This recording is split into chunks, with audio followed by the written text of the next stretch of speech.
narobas kita para ganito ha. Ganito kuya, para gusto mo itong tagas ng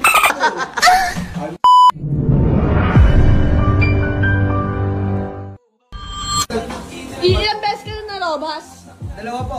Dalawa. Oh, ngayon 2 beses ka na narobas. Ngayon gusto mo pumangatlo. Bakit may pangatlo? Gusto mo ka?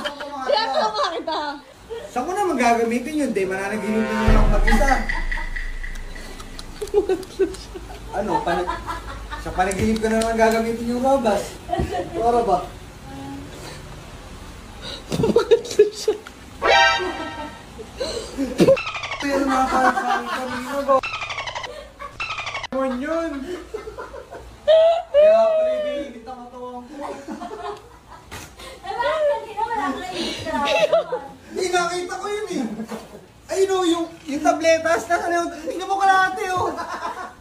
Eto, ebidensya to, sigurado na isalin to. Wala na yung kalahati. Ano yung kalahati? Nakatati pa yan.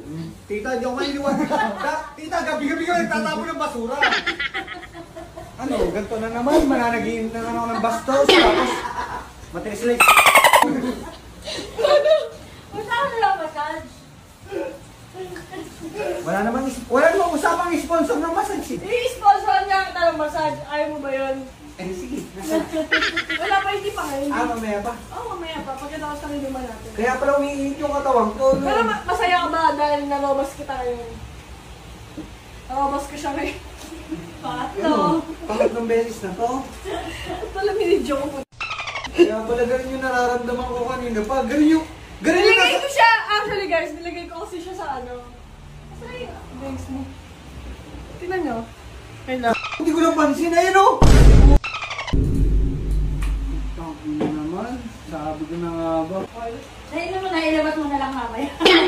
Hindi, nararamdaman ko na init ang katawan ko kanina pa eh. Salamat, Bex. Kaya ngayon pa. May pang na tayo, may pang content na tayo. Thank you, AT. Shoutout sa'yo. Sa mga magbaba-picture kay AT, andito lang siya, lagi ko siya kasama. You know, guys. Health benefits na pwedeng makuha sa Robas. Nakakatulong na tumagal at mapaganda ang performance. Nakakatulong na mapatigas si Manoy. At subok at garantisado. FDA approved, astig to.